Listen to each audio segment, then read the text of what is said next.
ಬೆಳಗಾವಿ ನಗರದಲ್ಲಿ ಹಾಗೂ ಬೆಳಗಾವಿ ಜಿಲ್ಲೆನಲ್ಲಿ ಈ ಬೀದಿ ನಾಯಿಗಳನ್ನು ನಾವು ಏನು ರೀಲೊಕೇಟ್ ಮಾಡಬೇಕು, ಸ್ಟೆರಿಲೈಸೇಷನ್ ಮಾಡಬೇಕು, ಅದರ ಬಗ್ಗೆ 10 ದಿವಸ ಹಿಂದೆ ಒಂದು ಸುದೀರ್ಘವಾಗಿ ನಾವು ಸಭೆಯನ್ನು ನಡೆಸಿದ್ವಿ.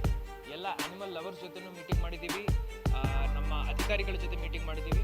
ಹಾಗೂ ಪೀಟಾ ಅಂತ ಒಂದು ಸಂಸ್ಥೆ ಇದೆ, people for ethical treatment of animals, ಅವರ ಎಕ್ಸ್ಪರ್ಟ್ ಸಂಸ್ಥೆ ಇದ್ದಾರೆ, ಅವರನ್ನು ಕರೆಸ್ಕೊಂಡು ಅವ್ರ ಜೊತೆನೂ ನಾವು ಮೀಟಿಂಗ್ ಮಾಡಿದ್ವಿ.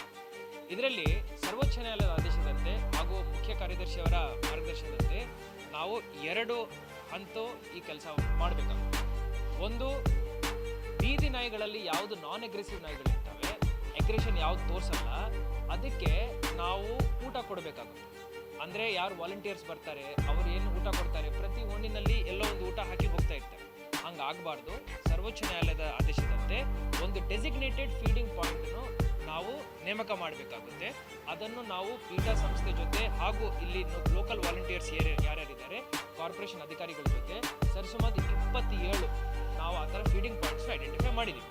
ಪ್ರತಿ ಫೀಡಿಂಗ್ ಪಾಯಿಂಟಲ್ಲಿ ಮೂಲಭೂತ ಸೌಕರ್ಯಗಳನ್ನು ನಾವು ಕಾರ್ಪೊರೇಷನ್ ಮುಖಾಂತರ ಕಲ್ಪಿಸಬೇಕಾಗುತ್ತೆ. ಆಸ್ ಪರ್ ಆರ್ಡರ್ ಅದನ್ನು ನಾವು ಕಲ್ಪಿಸ್ತೀವಿ. ಇನ್ನೊಂದು 10-20 ಡೇಸಲ್ಲಿ ಮಾಡ್ತೀವಿ. ಅದರಲ್ಲಿ ಏನಿದೆ ಅಂದರೆ, ನಾವು ಬೀದಿ ನಾಯಿಗಳಿಗೆ ಊಟ ಕೊಡುವಾಗ ನಾವಂದರೆ ಸಾರ್ವಜನಿಕರು ಯಾರು ಉತ್ಸುಕರಿರ್ತಾರೆ ಅವ್ರು ಬಂದು ಊಟ ಕೊಡುವಾಗ ನೆಲೆ ಮೇಲೆ ಹಾಕಬಾರ್ದು. ಅದಕ್ಕೆ ಒಂದು ವೆಸಲ್ ಇರಬೇಕು, ಪಕ್ಕದಲ್ಲಿ ಸ್ವಲ್ಪ ನೀರು ಹಾಕಲಿಕ್ಕೆ ಒಂದು ಪಾಟ್ ಇರಬೇಕು.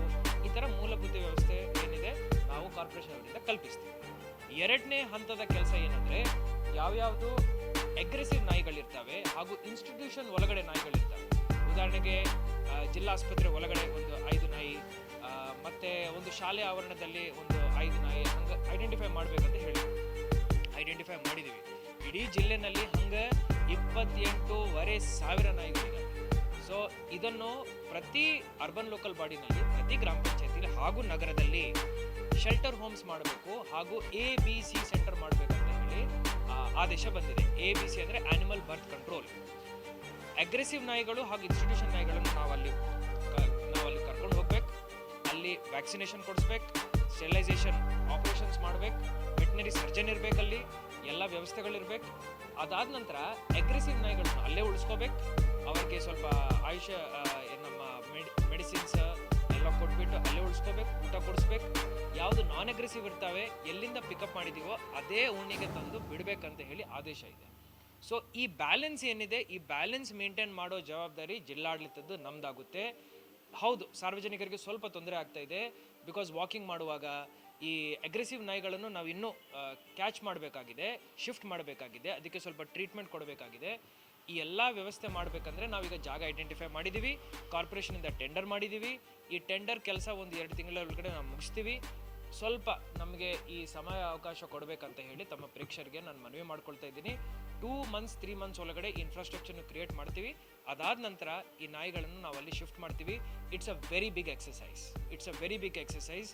28,000 ಡಾಗ್ಸ್ನು ನೀವು ಶಿಫ್ಟ್ ಮಾಡಿ ಅಂದರೆ ಬಹಳ ಕಷ್ಟ ಸಾಧ್ಯ ಅದು. ಆದರೆ ನಾವು ಈ ಕೆಲಸವನ್ನು ಮಾಡ್ತೀವಿ.